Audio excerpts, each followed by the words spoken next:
معزز حاضرین جمعہ و دیگر سامعین و سامعات، خطبے کا موضوع ہے نیکیوں کو ضائع کرنے والے اعمال۔ حاضرین گرامی، ایک مسلمان ہونے کے ناطے ہم صبح سے لے کر شام تک ایسے اعمال انجام دیتے ہیں جس سے اللہ رب العالمین کی خوشنودی حاصل ہو۔ اللہ رب العالمین کو راضی کرنے کے لیے ہم اپنی محنت اور کوشش کے بقدر اللہ رب العالمین کی عبادت کرتے ہیں، لیکن ان عبادت کو کرنے کے بعد ہمیں کیا کرنا چاہیے؟ جو عبادتیں، جو اعمال ہم کریں، اس کے پیچھے ہمیں دو کام کرنے ہیں۔ ایک کام تو وہ جو سلف صالحین نے کیا کہ جب بھی وہ نیک عمل کرتے تھے تو اللہ رب العالمین سے دعا کیا کرتے تھے، الہ العالمین جو میں نے عبادتیں کی ہیں تو اسے قبول کر۔ سلف صالحین کے بارے میں یہ بات آتی ہے کہ جب رمضان کا مہینہ گزر جاتا تو وہ تقریباً 6 مہینے تک اللہ رب العالمین سے یہ دعا کیا کرتے تھے کہ اللہ ہم نے جو عبادتیں کی ہیں وہ تو قبول کر۔ تو ایک عمل ہمیں یہ کرنا چاہیے، ہم جو بھی نیک عمل کریں اس کے پیچھے اللہ رب العالمین سے دعا کریں کہ اللہ رب العالمین ہماری اس عبادت کو، اس نیکی کو قبول کریں۔ اور دوسری چیز یہ ہے کہ ہم ایسے اعمال سے اجتناب کریں جو ہماری نیکیوں کو خراب کرنے والی ہیں، جو ہماری نیکیوں کو ضائع کرنے والی ہیں، ایسے اعمال سے ہم اجتناب کریں اور رک جائیں۔ انہی چند اعمال کے بارے میں آپ کے سامنے کچھ باتیں کہنی ہیں۔ اللہ رب العالمین سے دعا کریں کہ الہ العالمین عمل کی توفیق دے۔ سب سے پہلا عمل جو ہماری نیکیوں کو خراب کرنے والا ہے، ہماری نیکیوں کو ضائع کرنے والا ہے، وہ ہے شرک۔ اللہ رب العالمین کے ساتھ شرک کرنا یہ ہماری تمام نیکیوں کو کھا جانے والا عمل ہے۔ اگر ایک بندہ اللہ رب العالمین کو مانتا ہے، اللہ رب العالمین پر ایمان رکھتا ہے، اس کے باوجود اللہ رب العالمین کے ساتھ جو اعمال خاص ہیں ان کو کسی اور کے لیے بجا لاتا ہے، یہ شرک ہے، وہ مشرک ہے۔ اور وہیں پر وہ شخص جو اللہ رب العالمین کا منکر ہے، اللہ رب العالمین پر ایمان نہیں لاتا، وہ شخص تو مشرک ہے ہی اور منکر ہے ہی۔ ان مشرکوں کے بارے میں اللہ رب العالمین نے فرمایا انہ من یشرک باللہ، کہ بے شک جو لوگ اللہ رب العالمین کے ساتھ شرک کرتے ہیں، حرم اللہ علیہ الجنہ ومأواہ النار، کہ ایسے شخص کے لیے اللہ رب العالمین نے جنت کو حرام کر دیا ہے، ان کا ٹھکانہ جہنم ہے۔ تو مشرک کا انجام، چاہے وہ اللہ رب العالمین پر ایمان لا کر شرک کر رہا ہو، چاہے وہ اللہ رب العالمین کا سرے سے منکر ہو، ایسے شخص کا ٹھکانہ جہنم ہے۔ اور یہ عام شخص کی بات نہیں، یہ صرف عوامی بات نہیں ہے، بلکہ اللہ رب العالمین نے اپنے نبی کو خطاب کر کے فرمایا کہ اگر تم بھی شرک کرتے، اللہ رب العالمین نے فرمایا وَلَقَدْ أُوحِيَ إِلَيْكَ وَإِلَى الَّذِينَ مِنْ قَبْلِكَ لَئِنْ أَشْرَكْتَ لَيَحْبَطَنَّ عَمَلُكَ، کہ تمہاری طرف تو وحی کی جا رہی ہے۔ نبی اکرم صلی اللہ علیہ وسلم کو خطاب کر کے اللہ رب العالمین فرماتا ہے کہ تمہیں یہ بات وحی کی جاتی ہے، یہ بات بتلائی جاتی ہے کہ تم اور تم سے پہلے جتنے نبی گزر چکے، اگر یہ لوگ بھی شرک کر لیتے تو تمہارے سارے نیک اعمال ضائع اور برباد ہو جاتے۔ اتنا سنگین جرم ہے کہ ایک نبی اس دنیا کے اندر جو یہ پیغام لے کر آتا ہے کہ تم اللہ رب العالمین کے علاوہ جتنے معبود ہیں دنیا کے اندر، جتنے لوگوں کی پرستش کی جاتی ہے، عبادت کی جاتی ہے، سب کو چھوڑو اور اللہ رب العالمین کے دربار میں آؤ، اللہ رب العالمین کی عبادت کی طرف آؤ۔ اگر ایسا بندہ بھی شرک کر لے، ایسا ہونا ممکن نہیں، لیکن اگر ایسا بندہ بھی شرک کرتا ہے، اللہ رب العالمین اس کے سارے اعمال کو ضائع کر دیتا ہے۔ اسی طریقے سے 18 نبیوں کا تذکرہ کرنے کے بعد اللہ رب العالمین کہتا ہے وَلَوْ أَشْرَكُوا لَحَبِطَ عَنْهُمْ مَا كَانُوا يَعْمَلُونَ، اگر یہ سب کے سب شرک کر لیتے، جتنے نبی اس دنیا کے اندر بھیجے گئے سب اگر شرک کر لیتے، اللہ سب کے اعمال کو اکارت کر دیتا، سب کے اعمال کو ضائع اور برباد کر دیتا۔ کہ یہ شرک اتنا عظیم جرم ہے کہ اللہ رب العالمین کے ساتھ ایمان لانے کے بعد بھی اگر کوئی بندہ اللہ رب العالمین کے ساتھ شرک کرتا ہے، اللہ رب العالمین ایسے شخص کو نہیں بخشتا۔ اللہ رب العالمین نے فرمایا ان اللہ لا یغفر ان یشرک بہ ویغفر ما دون ذلک لمن یشاء ومن یشرک باللہ فقد ضل ضلالا بعیدا، کہ یقیناً اللہ رب العالمین مشرک کو کبھی معاف نہیں کرے گا اگر وہ بغیر توبہ کے مر جائے، اور اس کے علاوہ جتنے گناہ ہیں، شرک کے علاوہ جتنے گناہ ہیں، اگر بندہ وہ کر بھی لے، اللہ رب العالمین کی رحمت اتنی وسیع ہے، اگر بندہ مشرک نہیں ہے اللہ رب العالمین تمام گناہوں کو معاف کرنے والا ہے۔ حدیث کے اندر اللہ رب العالمین نے ابن آدم کو مخاطب کرتے ہوئے فرمایا، اے ابن آدم، اگر تو دنیا کے جتنے گناہ ہیں سب لے کر میرے پاس پہنچ جائے سوائے شرک کے کہ تم میرے ساتھ شرک نہ کیا ہو، تو میں اتنے ہی برابر رحمتیں لے کر تجھ سے ملنے والا ہوں۔ تو یہ اللہ رب العالمین کا وعدہ ہے، اور وہیں پر وعید ہے ان لوگوں کے لیے جو اللہ رب العالمین کے ساتھ شرک کرتے ہیں، اور اللہ رب العالمین کے ساتھ جو شرک نہیں کرتے ان کے لیے اللہ رب العالمین کے لیے وعدہ رحمت ہے۔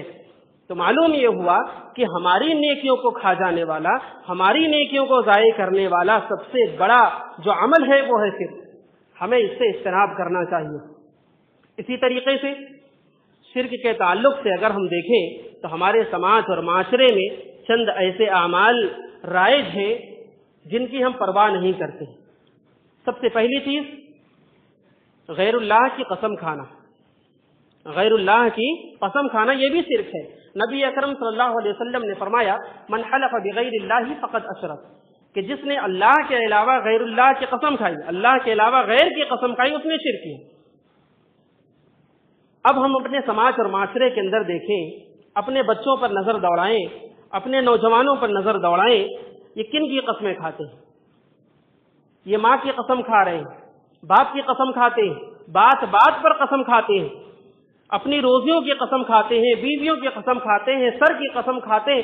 آج ہمارے سماج میں ایسی چیزوں کی قسمیں رائج ہیں، سب کے سب شرک ہیں۔ اللہ کے رسول صلی اللہ علیہ وسلم نے اس سے بچنے کی ہمیں تلقین کی ہے، فرمایا لا تحلفوا بآبائکم، اپنے باپ داداؤں کی قسمیں نہ کھایا کرو۔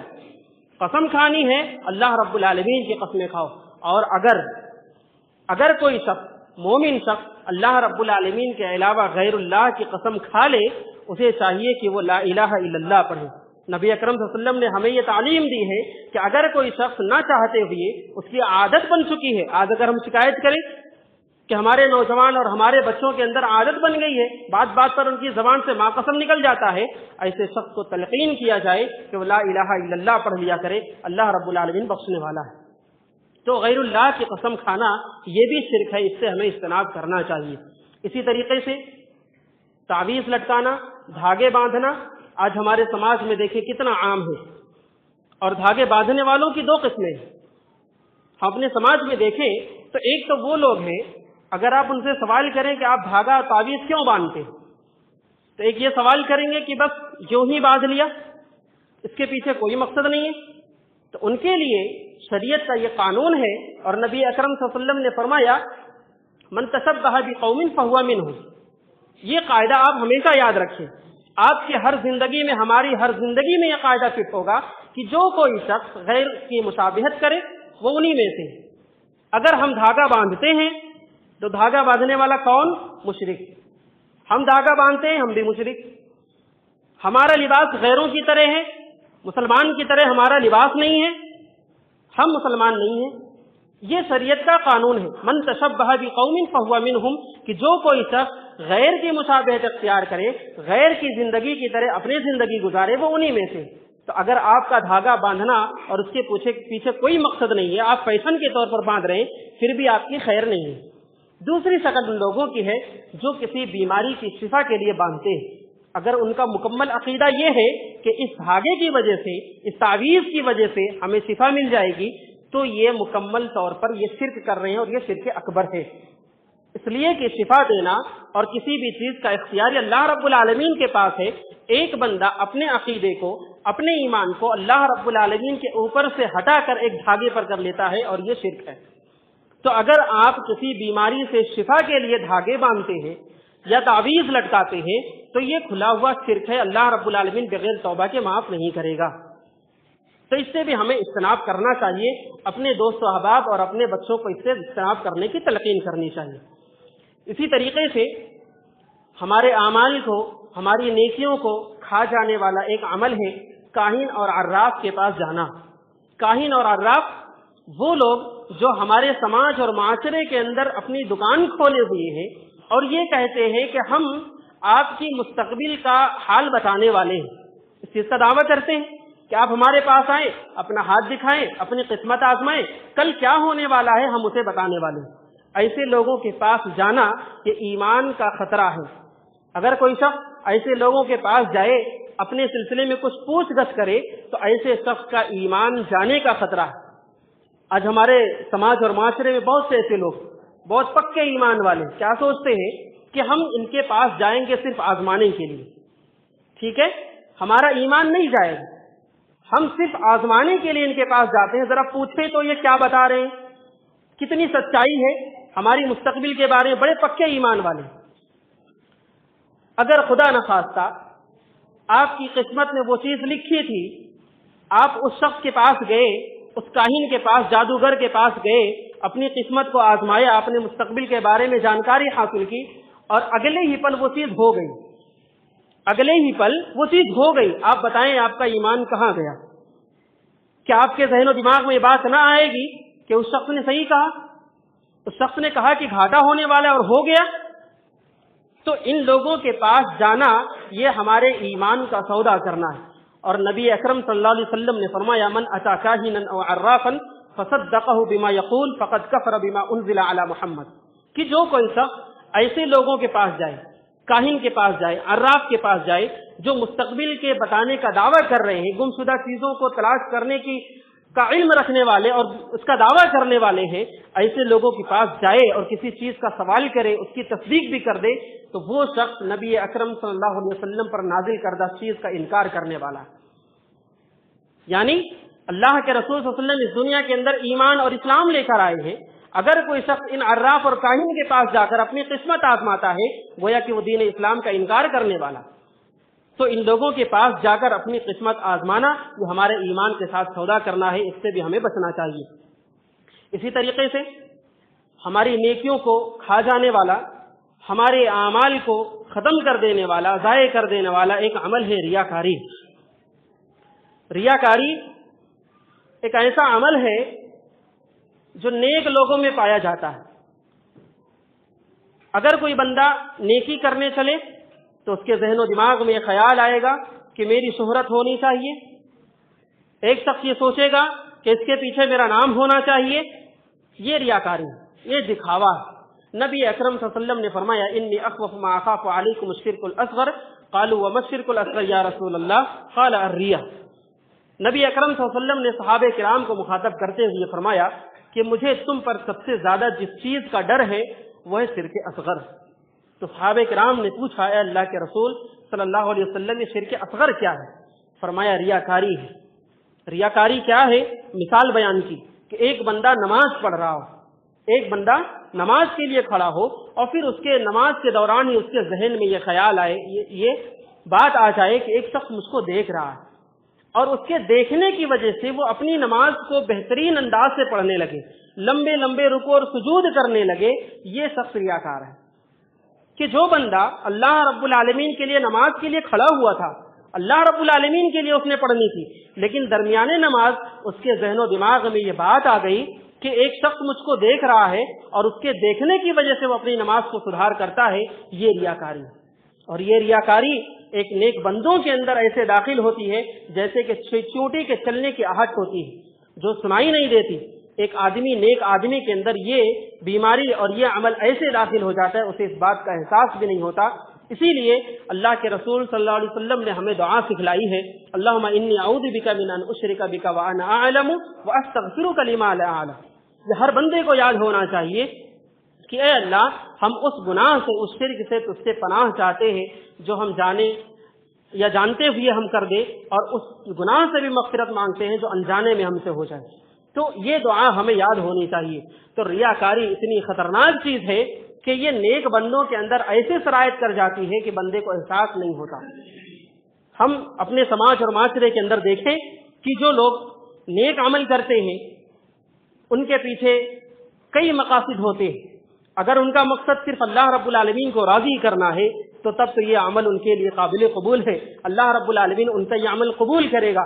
لیکن اگر ان کا عمل دکھاوے کے لیے ہے، اللہ رب العالمین ایسے اعمال کو قبول نہیں کرے گا۔ مشہور روایت ہے کہ 3 آدمیوں کا حساب و کتاب پہلے ہوگا، ایک عالم ہوگا، ایک قاری ہوگا، اور اسی طریقے سے ایک جہادی شخص اور ایک مال و دولت والا مالدار شخص ہوگا۔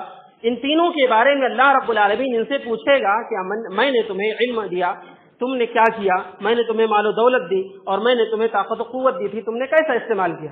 وہ تینوں جواب دیں گے اللہ رب العالمین میں نے علم حاصل کر کے تیرے دین کو سربلند کیا، میں جہاں جہاں بھی گیا تیرے دین کو پھیلاتا گیا۔ اور اسی طریقے سے مالدار شخص کہے گا کہ تیرے راستے میں نے اپنا سارا مال خرچ کر دیا دین کی خاطر۔ اور وہیں پر جو شخص طاقت و قوت والا جہادی شخص ہوگا کہے گا اللہ رب العالمین تیرے دین کی سربلندی کے لیے میں نے اپنی جان قربان کر دی۔ اللہ رب العالمین حقیقت سے واقف ہے، ہمارے دلوں کے بھید کو جانتا ہے۔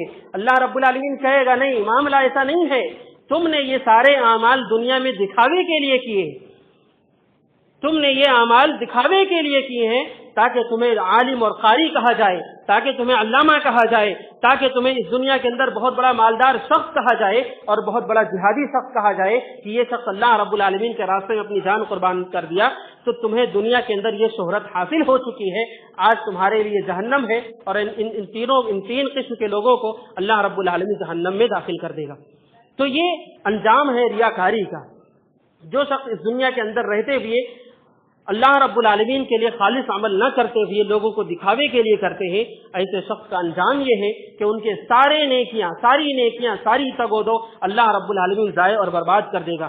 آج ہمارے عملوں کے اندر ریا شامل ہے، آج ہمارے عملوں کے اندر ہم لوگوں کو دیکھتے ہیں کہ ان کی جیب سے اگر 10 روپے کا نوٹ مسجد کے لیے نکل رہا ہے، ان کے ذہن و دماغ میں خیال آ جائے کہ کوئی شخص دیکھ رہا ہے، وہ 10 کا نوٹ رکھ کر 50 کا نکالتے ہیں۔ میرے بھائیوں، اگر تمہاری جیب سے یہ 10 روپے کا نوٹ نکلتا ہوا ایمان اور اخلاص کے ساتھ تھا، اللہ رب العالمین کے ہاں قابل قبول ہوتا، لیکن تمہارا وہ نوٹ رکھ کر اور 50 کا نوٹ نکالنا کہ لوگ دیکھ رہے ہیں، لوگ یہ نہ کہیں کہ بڑا مالدار شخص ہے، دیکھے اللہ کے راستے میں 10 روپیہ خرچ کر رہا ہے۔ اگر تمہارے ذہنوں میں یہ بات اور خیال آ گیا اور تم نے اللہ رب العالمین کے راستے میں 50 روپے کا نوٹ دیا، لیکن اس کے پیچھے کا مقصد اگر لوگوں کا دکھاوا تھا، اللہ رب العالمین کے ہاں قابل قبول نہیں ہے۔ کل قیامت کے دن ان ریاکاروں کا حال یہ ہوگا کہ اللہ رب العالمین جب لوگوں کو ان کے اعمال کا بدلہ دے رہا ہوگا، ان ریاکاروں سے کہے گا کہ جاؤ ان لوگوں کے پاس جن کے لیے تم یہ عمل کر کے آئے ہو، جن کے لیے تم یہ عمل کر کے آئے ہو، تمہاری نمازیں، تمہارے زکوٰۃ اور صدقات، تمہاری خیر خواہی، تمہارے نیک اعمال جتنے بھی ہیں تم نے لوگوں کے لیے کیے تھے نا، جاؤ ان سے اجر و ثواب لے لو۔ کل قیامت کے دن کوئی ایک نیکی دینے کے لیے تیار نہیں ہوگا۔ کل قیامت میں اللہ رب العالمین ایسے لوگوں کو دھتکار دے گا کہ جاؤ ان لوگوں کے پاس اور اپنی نیکیوں کے اعمال اور اجر و ثواب حاصل کر لو۔ اللہ رب العالمین کے پاس ایسے عمل کا کوئی ثواب اور کوئی اجر موجود نہیں۔ تو اس ریاکاری سے ہمیں اپنے آپ کو بچانا چاہیے۔ اسی طریقے سے ایک عمل ہے جو ہماری نیکیوں کو کھا جانے والا، ہماری نیکیوں کو ضائع کرنے والا ہے، وہ ہے بدعت۔ بدعت یہ سنت کی ضد ہے، وہ عمل جس کو نبی اکرم صلی اللہ علیہ وسلم نے نہ بتایا، جس کو نبی اکرم صلی اللہ علیہ وسلم نے ہمیں خبر نہیں کی، ایسے اعمال کو انجام دینا نیکی سمجھ کر بدعت کہلاتا ہے۔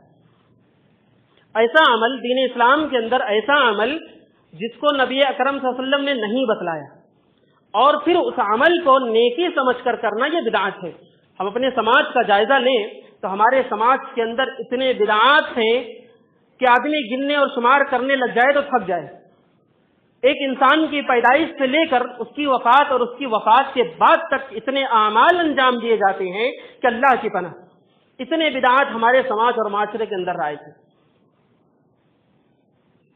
ایک انسان کی وفات کے بعد اس کا تیجا، برسی، چھٹی، پیدائش کے وقت نہ جانے کتنے بدعات ہیں۔ اور اسی طریقے سے ابھی چند دن پہلے گزرا، ہم نے اپنی آنکھوں سے مشاہدہ کیا، یہ تمام بدعات ہیں۔ اور ان کا انجام کیا ہے؟ ان کا انجام بڑا خطرناک ہے۔ اور یہ بدعات ایک انسان چھوڑتا کیوں نہیں؟ شیطان انسان کو دیکھ کر اسے بہکاتا ہے، انسان کو دیکھ کر اسے راہ راست سے پھیرتا ہے۔ بدعت ایک انسان اس وقت کرتا ہے جب اسے یہ چیز معلوم ہو کہ میں اچھا عمل کر رہا ہوں، اسے چھوڑنے کے لیے تیار نہیں ہوگا۔ ایک آدمی گناہ کا کام کر رہا ہو، اسے اس بات کا احساس ہوگا میں گناہ کا کام کر رہا ہوں، اسے توبہ کی توفیق مل سکتی ہے کہ وہ گناہ سے اپنے آپ کو پھیر لے، نیکیوں کی طرف لے آئے۔ لیکن اگر کوئی شخص بدعت کے اندر ہو، بدعت پر عمل کر رہا ہو، تو اس سے نکلنا بڑا مشکل کام ہے جب تک اس کے لیے واضح ہدایت نہ آ جائے۔ کیوں؟ اس لیے کہ وہ شخص بدعت پر عمل کر رہا ہے، اسے اس بات کا علم ہے کہ میں جو کام کر رہا ہوں وہ اچھا عمل ہے۔ بدعت کیا کرتا ہے کہ کوئی بھی شخص اچھا عمل سوچ کر کرتا ہے کہ مجھے ثواب ملے گا، جبکہ اسے ثواب نہیں ملے گا۔ دین کے اندر جتنے بھی عبادات ہیں، جتنے بھی وہ اعمال جس سے اللہ رب العالمین خوش ہونے والا ہے، اللہ رب العالمین راضی ہونے والا ہے، ان تمام اعمال کی نشاندہی کی جا چکی ہے۔ اب کوئی شخص اپنی طرف سے نیا دین، نیا اسلام اور نیا طریقہ ایجاد کرتا ہے دین اسلام کے اندر، وہ بدعت ہے۔ ہم جو بھی عمل کر رہے ہوں، ہم اپنے اعمال کو جانچنے کے لیے نبی اکرم صلی اللہ علیہ وسلم کی احادیث کو اٹھا کر دیکھیں، میرا یہ عمل حدیثوں میں ہے، میرا یہ عمل صحابہ کرام کے طریقے پر ہے۔ اگر نہیں ہے تو وہ ہمارا نیا عمل ہے اس دین کے اندر، اور اس نئے عمل پر ہمیں کوئی اجر و ثواب ملنے والا نہیں ہے۔ نبی اکرم صلی اللہ علیہ وسلم نے فرمایا، کل حوض کوثر پر جب میں بیٹھا رہوں گا تو میری امتوں کو پیش کیا جائے گا، میں ان کو حوض کوثر سے پانی پلا رہا ہوں گا۔ چند ایسے لوگ آئیں گے جن کو میں پہچانتا ہوں، جن کو میں پہچان رہا ہوں گا، ان کے وضو کے اعضاء سے چمک رہے ہوں گے، فرشتے انہیں روک دیں گے، انہیں دور کر دیں گے۔ نبی اکرم صلی اللہ علیہ وسلم نے فرمایا کہ میں ان سے کہوں گا کہ یہ تو میری امتی ہے، انہیں آنے دیجئے، میں انہیں حوض کوثر پلاؤں۔ وہ فرشتے کہیں گے نہیں، آپ کو نہیں پتا یہ کون لوگ ہیں۔ فرشتے کہیں گے آپ کو نہیں معلوم کہ آپ کے جانے کے بعد ان لوگوں نے دین کے اندر کتنے کھلواڑ کیے ہیں، آپ کو نہیں معلوم کہ اس دنیا کے اندر ان لوگوں نے دین اسلام کا کیسا مذاق اڑایا ہے، ان لوگوں نے دین کے اندر نئی نئی چیزوں کو ایجاد کر لیا ہے۔ جب نبی اکرم صلی اللہ علیہ وسلم یہ بات سنیں گے، کہیں گے سحقاً سحقاً لمن غیر بعدی، دور کرو ان لوگوں کو مجھ سے، ان لوگوں کو دور کر دو جن لوگوں نے میرے بعد دین اسلام میں تبدیلیاں کی ہیں۔ یہ بدعتی کا انجام ہے۔ جو شخص دنیا میں رہ کر سوچتا ہے میں بڑا اچھا عمل کر رہا ہوں، کوئی صحابی نے نہیں کیا، کوئی تبع تابعین نے نہیں کیا، نبی اکرم صلی اللہ علیہ وسلم نے کر کے نہیں بتلایا، اور یہ سوچتے ہیں کہ ہم کر رہے ہیں، بہت اچھا کام کر رہے ہیں، کل انجام یہی ہونے والا ہے کہ اللہ کے رسول صلی اللہ علیہ وسلم حوض کوثر سے ان فرشتوں کے ہٹائے جانے سے اور دور کر دیں گے کہ انہیں میری نظروں سے دور کر دیا جائے۔ تو اپنے آپ کو بدعت سے روکیے، اپنے اعمال کو جانچیے، اپنے اعمال کو پرکھیے۔ جو میں نماز پڑھتا ہوں، جو میں گھر میں داخل ہوتا ہوں، گھر سے نکلتا ہوں، ہماری عبادات، ہمارے بول چال، ہمارے لوگوں کے ساتھ رہن سہن کس طریقے پر ہے؟ اگر یہ نبی کا طریقہ نہیں ہے تو ہمیں اس سے بچنا چاہیے، نبی کے طریقے کو اختیار کرنا چاہیے۔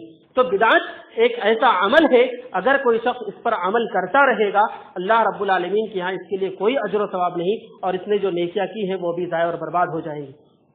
اسی طریقے سے ایک عمل ہے اللہ رب العالمین کے بھیجے ہوئے دین کو چھوڑ کر، اللہ رب العالمین کے نازل کردہ دین کو چھوڑ کر کسی غیر دین کو پسند کرنا، کسی غیر تہذیب کو پسند کرنا، یہ بھی ہماری نیکیوں کو ضائع اور برباد کرنے والا عمل ہے۔ آج اپنے سماج اور معاشرے کے اندر دیکھیں تو لوگ اسلام کو تو ماننے والے ہیں، اس بات کا اقرار کرنے والے ہیں کہ ہم مسلمان ہیں، اپنے آپ کو مسلمان ثابت کرتے ہیں، لیکن اگر ہم ان کا رہنا سہنا دیکھیں، ان کا اوڑھنا بچھونا دیکھیں، ان کا پہننا دیکھیں، ان کے دوست و احباب کو دیکھیں تو اسلام سے بالکل ہٹ کر نظر آتے ہیں۔ ان پر مغربی تہذیب کا بول بالا ہے، مغربی تہذیب کو اپنائے ہوئے ہیں، اور انہیں دین اسلام کی جو پابندیاں ہیں، دین اسلام کی جو تعلیمات ہیں، اسے وہ ناپسند کرتے ہیں، ہم اپنے مسلمان بھائیوں کے اگر چہروں کو دیکھیں، شریعت نے داڑھی رکھنے کو جائز قرار دیا، داڑھی مڑھانے کو حرام قرار دیا، ہم اپنے چہرے کو دیکھیں، ہمیں کیا پسند ہے؟ اگر ہمیں پسند ہے کہ ہمارا کلین شیو ہو، اگر ہمیں پسند ہے کہ ہمارے چہرے پر داڑھی نہ ہو، ہم دین اسلام کو ناپسند کرتے ہیں۔ دین اسلام کے جتنے احکامات ہیں، ایک تو یہ عام بات ہے، دین اسلام کے جتنے احکامات ہیں، اگر ہم عورتوں کی بات کریں، پردے کی بات کریں، تو یہ پردہ دین اسلام کا ایک شعار ہے۔ اگر ہمیں ناپسند ہے، ہماری بچیاں، ہماری مائیں اور بہنیں اس پردے کو ناپسند کرتی ہیں، اس پردے کو ایک فیشن بنا رکھتی ہیں، تو دین اسلام کو وہ ناپسند کرتی ہیں۔ اور نبی اکرم اور اللہ رب العالمین نے فرمایا وَمَن يَبْتَغِ غَيْرَ الْإِسْلَامِ دِينًا فَلَن يُقْبَلَ مِنْهُ، کہ جو کوئی شخص دین اسلام کے علاوہ غیر دین کو پسند کرتا ہو، دین اسلام کو چھوڑ کر کسی غیر دین کو پسند کرتا ہو، اللہ رب العالمین ایسے شخص کا کوئی بھی عمل قابل قبول نہیں کرے گا۔ آج اپنے سماج اور معاشرے کے اندر دیکھیں تو دین اسلام کے کتنے ایسے حدود ہیں، کتنے ایسے احکامات ہیں جو ہمیں ناپسند ہیں۔ گرچہ ہم اپنی زبان سے نہ کہیں، گرچہ ہم اپنی زبان سے بات نہ کہیں، ہمارے اعمال سے صاف نظر آتا ہے کہ ہمیں دین اسلام پسند نہیں ہے، ہمیں دین اسلام کی تعلیمات پسند نہیں ہیں، ہم غیروں کی تہذیب کو اپنائے ہوئے ہیں، ہم مغربی تہذیب کو اپنے اندر ڈھالے ہوئے ہیں۔ اس سے یہ بات صاف نظر آتی ہے کہ ہمیں اسلام کی تعلیمات پسند نہیں ہے، اور اگر پسند نہیں ہے تو ہمارے جتنے اعمال ہیں اللہ رب العالمین کے ہاں قابل قبول نہیں ہے، اس لیے کہ یہ اسلام اس دنیا کے اندر سب سے مکمل دین ہے، اس سے مکمل دین نہیں ہے۔ اس دنیا کے اندر موجودہ حالات میں کوئی بھی دین مکمل نہیں ہے۔ یہ دین اسلام کے بارے میں اللہ رب العالمین نے فرمایا الیوم اکملت لکم دینکم واتممت علیکم نعمتی ورضیت لکم الاسلام دینا۔ یوم عرفہ کے دن سن 11 ہجری کو اللہ رب العالمین نے یہ آیت نازل کر کے یہ بیان کر دیا کہ یہ دین مکمل دین ہے، اور صرف مکمل ہی نہیں ہے، اللہ رب العالمین اس دین سے راضی ہے۔ اللہ رب العالمین اسی دین سے راضی ہے، اسی اسلام سے راضی ہے۔ اگر کوئی بندہ اس دین اسلام کو چھوڑ کر کسی غیر تہذیب کو پسند کرتا ہو، اللہ کے ہاں قابل قبول نہیں۔ اس دین کو چھوڑ کر اس دین کے جتنے احکامات ہیں ان کو ناپسند کرنا، یہ دین اسلام کے ساتھ کھلواڑ کرنا ہے۔ دین اسلام کے ساتھ اسلام اور مسلمان کو بدنام کرنے کی ایک سازش ہے کہ آج دنیا کے اندر لوگ اسلام اور مسلمان کا لبادہ تو اوڑھے ہوئے ہیں، اپنے آپ کو مسلمان نام دیتے ہیں، لیکن اسلام والا کام نہیں کرتے۔ آج انہی لوگوں کی وجہ سے یہ دین اسلام بدنام ہے۔ ہم اپنے مکمل زندگی کو صبح سے لے کر شام تک کی اپنی زندگی کو دیکھیں اور اس کے اندر اپنے آپ کو پرکھیں کہ ہمارا کتنا وقت دین اسلام کے مطابق گزرتا ہے۔ اگر ہمارا دین اور ہمارا عمل اس دین کے مطابق نہیں ہے، اللہ رب العالمین کے ہاں وہ عمل قابل قبول نہیں ہے۔ اس لیے ہمیں اپنے ہر عمل کے اندر جتنے بھی اعمال ہم انجام دیتے ہیں، تمام عملوں کے اندر یہ دیکھیں کہ اسلام کہاں ہے، کیا ہمارا عمل اسلام کے مطابق ہے کہ نہیں۔ اسی طریقے سے ایک عمل ہے تنہائی کے اندر اللہ رب العالمین کی حرمات کا پامال کرنا، یہ بھی ہماری نیکیوں کو کھا جانے والا ہے۔ معزز حاضرین، تنہائی یہ اللہ رب العالمین کی عظیم نعمت ہے۔ تنہائی اللہ رب العالمین کی عظیم نعمت ہے۔ اگر کوئی بندہ اس تنہائی کو اللہ رب العالمین کے لیے استعمال کرتا ہے، اس کے لیے نعمت ہے۔ لیکن وہیں پر اگر کوئی بندہ اللہ رب العالمین کی حرمت کو پامال کرتا ہے اس تنہائی کے اندر، تو اس کے لیے بہت بڑی وعید ہے۔ نعمت اس وجہ سے کہ اللہ رب العالمین ایسے بندے کو کل قیامت کے روز اپنے عرش کے سائے تلے جگہ دے گا جو تنہائی کے اندر ہو اور اللہ رب العالمین سے خوف کھائے، اس کی آنکھ سے آنسو ٹپک جائے، اللہ رب العالمین ایسے بندے کو کل اپنے عرش کے نیچے جگہ دے گا۔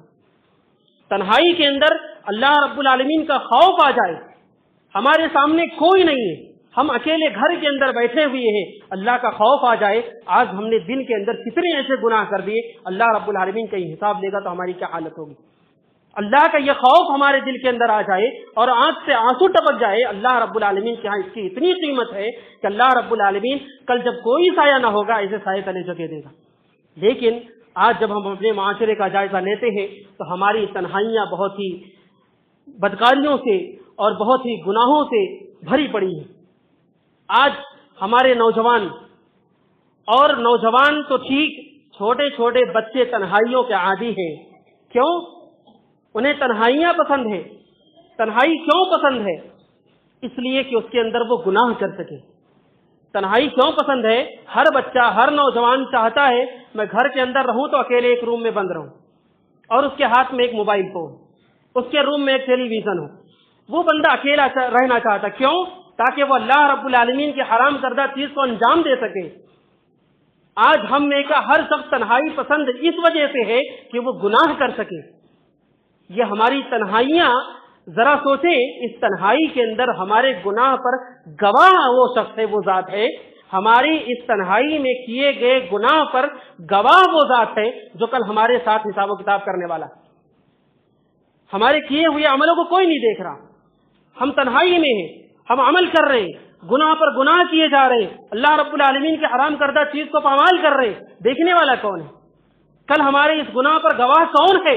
وہ ذات ہے جو کل ہمارا حساب و کتاب کرنے والا ہے۔ ہم کس سے یہ چیز چھپا رہے ہیں؟ اللہ رب العالمین ہر چیز کو دیکھنے والا ہے۔ تو ہماری تنہائیاں اللہ رب العالمین کے خوف کے ساتھ گزرنی چاہیے۔ بڑا حساس اور بہت ہی پیچیدہ موضوع ہے کہ تنہائیوں کے اندر آج ہماری نوجوان تنہائیاں چاہتی ہے لیکن اس کے اندر گناہ کرنا چاہتی ہے۔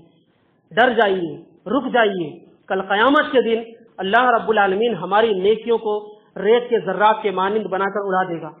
حضرت ثوبان رضی اللہ تعالیٰ عنہ بیان کرتے ہیں کہ نبی اکرم صلی اللہ علیہ وسلم نے فرمایا کہ کل قیامت کے روز لوگوں میں سے ایک جماعت ایسی آئے گی جن کے پاس تہامہ کے پہاڑ کے مانند اعمال ہوں گے، پہاڑوں کے مانند اعمال ہوں گے، نیکیاں ہوں گی، لیکن اللہ رب العالمین انہیں ذرات بنا کر اڑا دے گا۔ حضرت ثوبان رضی اللہ تعالیٰ عنہ پوچھتے ہیں کون لوگ ہیں یہ؟ ایسے کون لوگ ہیں؟ ذرا ہم کو بتائیں ان لوگوں کی صفت کیا ہے، ہم بچ جائیں ایسے لوگوں سے۔ فرمایا یہ تمہارے بھائی ہیں، تمہاری طرح راتوں کو اٹھ کر یہ تہجد پڑھنے والے ہیں، تمہاری طرح نمازوں کی پابندی کرنے والے ہیں، لیکن جب یہ تنہائی میں ہوتے ہیں اللہ رب العالمین کی حرمتوں کی پامال کرنے والے ہیں، تنہائی میں ہوتے ہیں تو یہ گناہوں کو انجام دینے والے ہیں۔ ایسے شخص کے اللہ رب العالمین پہاڑ کے اتنے نیکیاں ضائع اور برباد کر دے گا۔ رک جائیے، اپنی تنہائیوں کا صحیح استعمال کیجیے۔ اور اسی طریقے سے ایک آخری بات کہ اگر ہمیں اپنے اعمال کی، نیکیوں کی ذرا بھی فکر ہے تو حقوق اللہ کے ساتھ ساتھ حقوق العباد کی پابندی کریں۔ بندوں کے حقوق، وہ حقوق جو ایک بندے کے اپنے ماں باپ پر ہیں، وہ حقوق جو اپنی اولاد پر ہیں، وہ حقوق جو پڑوسیوں کے ہیں، وہ حقوق جو اپنے دوستوں کے ساتھ ہیں، ان حقوق کی ادائیگی کریں۔ اللہ رب العالمین ہماری نیکیوں کی حفاظت فرمائے گا۔ جو بندہ اللہ رب العالمین کے ان بندوں کے ساتھ ظلم کرتا ہے، جو بندہ اللہ رب العالمین کے بندوں کے ساتھ زیادتی کرتا ہے، کل اس کا انجام کیا ہوگا؟ میں صرف حدیث کا ترجمہ پیش کر دوں کہ اللہ رب العالمین نے صحابہ کرام سے پوچھا ذرا بتائیں مفلس کون شخص ہے؟ مفلس کون شخص ہے؟ صحابہ کرام نے فرمایا مفلس وہ شخص ہے جس کے پاس دیران و درہم نہ ہو، مال و دولت نہ ہو، وہ شخص مفلس ہے، فلاس ہے، فقیر ہے۔ نبی اکرم صلی اللہ علیہ وسلم نے فرمایا نہیں، میری امت کا مفلس وہ شخص ہے جو کل قیامت کے دن نماز لے کر آئے گا، روزہ لے کر آئے گا، زکوٰۃ لے کر آئے گا، اتنی بڑی بڑی نیکیاں لے کر آئے گا، لیکن دنیا کے اندر کسی کو اس نے گالیاں دی ہوں گی، کسی کو اس نے ستایا ہوگا، کسی کو ناحق مارا ہوگا، خون بہایا ہوگا، کسی کو برا بھلا کہا ہوگا۔ کل قیامت میں اللہ رب العالمین ان کے درمیان فیصلہ ایسا کرے گا کہ جو ظالم شخص ہے، جس نے ظلم کیا ہے، مظلوم کو اس کی ساری نیکیاں دے دی جائیں گی۔ مثلا میں نے کسی کو مارا ہے، میں نے کسی کو ناحق ظلم کیا ہے، میری نیکیاں اٹھا کر سامنے والے کو دے دی جائیں گی، اور اس کے بعد اگر میرا حساب و کتاب مکمل نہ ہوا، اللہ رب العالمین ایسے شخص کے گناہوں کو ظالم پر لاد دے گا۔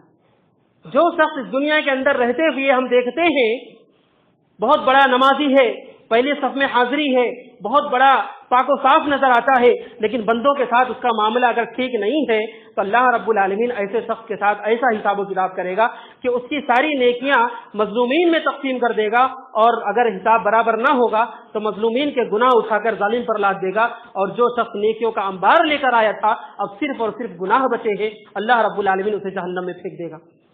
یہ انجام ہوگا جو بندوں کے ساتھ ناانصافی کرتے ہیں، جو اپنی بہنوں کے ساتھ ناانصافی کرتے ہیں، جو اپنے رشتہ داروں کے ساتھ ناانصافی کرتے ہیں، ایسے شخص کے ساتھ انجام یہ ہوگا۔ تو رک جائیے، ٹھہر جائیے، اپنے اعمال کا جائزہ لیجئے کہ ہم جو نیکیاں کر رہے ہیں، صبح صبح اپنی نیند خراب کر کے فجر کی نماز پڑھ رہے ہیں، کس کے لیے پڑھ رہے ہیں؟ کیا اپنے اس بھائی کے لیے؟ کیا اپنے اس پڑوسی کے لیے جس سے ہم سے وہ پڑوسی ناراض بیٹھا ہے؟ کیا اس بھائی کے لیے جس سے سالوں سال باتیں بند پڑی ہیں؟ کیا اس شخص کے لیے ہم نماز کی پابندی کر رہے ہیں؟ کیا اس کے لیے ہم اپنے گرم بستروں کو چھوڑ کر فجر کی نماز کی ادائیگی کر رہے ہیں؟ کیا ایسے شخص کے لیے اپنے مال و دولت کو اللہ کے راستے میں لٹا رہے ہیں کہ اللہ رب العالمین کے راستے میں ہم خرچ کریں اور کسی اور کا اکاؤنٹ فل ہو؟ کیا اس لیے ہم نیکیاں کر رہے ہیں؟ اگر ہم اس لیے کر رہے ہیں تو کیجیے، لوگوں کے ساتھ، بندوں کے ساتھ خوب ظلم و زیادتی کیجیے، اللہ رب العالمین کل ہمارا انجام ایسا ہی کرے گا کہ ہماری نیکیاں اٹھا کر غیروں کے رجسٹر میں ڈال دے گا اور ہمارے حصے میں صرف برائیاں رہ جائیں گی اور اللہ رب العالمین ہمیں جہنم رسید کر دے گا۔ دعا کریں اللہ رب العالمین سے کہ یہ وہ اعمال ہیں جو ہماری نیکیوں کو خراب کرنے والے ہیں، الہ العالمین تو ہمیں ان اعمال سے محفوظ رکھ، الہ العالمین ہمیں نیک اعمال کرنے کی توفیق دے، الہ العالمین ہم سے جو گناہ ہو جائیں الہ العالمین تو بڑا غفور الرحیم ہے، معاف کرنے والا ہے، معاف کر دے۔ الہ العالمین ہمارے جو بھائی بے امنی کے شکار ہیں انہیں امن و امان کی زندگی نصیب کر، جو بھائی کسی مرض میں مبتلا ہیں انہیں شفاء کاملہ اور عاجلہ عطا فرما، جو بھائی فوت پا چکے ہیں الہ العالمین تو انہیں جنت الفردوس میں جگہ دے۔ الہ العالمین جب تک ہم زندہ رہیں ایمان پر، ہمارا خاتمہ ہوتا ایمان پر، آمین وآخر دعوانا ان الحمد للہ رب العالمین۔ إن الحمد لله نحمده ونستعينه ونستغفره ونعوذ بالله من شرور أنفسنا ومن سيئات أعمالنا من يهده الله فلا مضل له ومن يضلل فلا هادي له أشهد أن لا إله إلا الله وحده لا شريك له وأشهد أن محمدا عبده ورسوله أما بعد إن الله وملائكته يصلون على النبي يا أيها الذين آمنوا صلوا عليه وسلموا تسليما اللهم صل على محمد وعلى آل محمد كما صليت على إبراهيم وعلى آل إبراهيم إنك حميد مجيد اللهم بارك على محمد وعلى آل محمد كما باركت على إبراهيم وعلى آل إبراهيم إنك حميد مجيد عباد الله رحمني ورحمكم الله إن الله يأمر بالعدل والإحسان وإيتاء ذي القربى وينهى عن الفحشاء والمنكر والبغي يعظكم لعلكم تذكرون اذكروا الله يذكركم وادعوه يستجب لكم ولذكر الله أكبر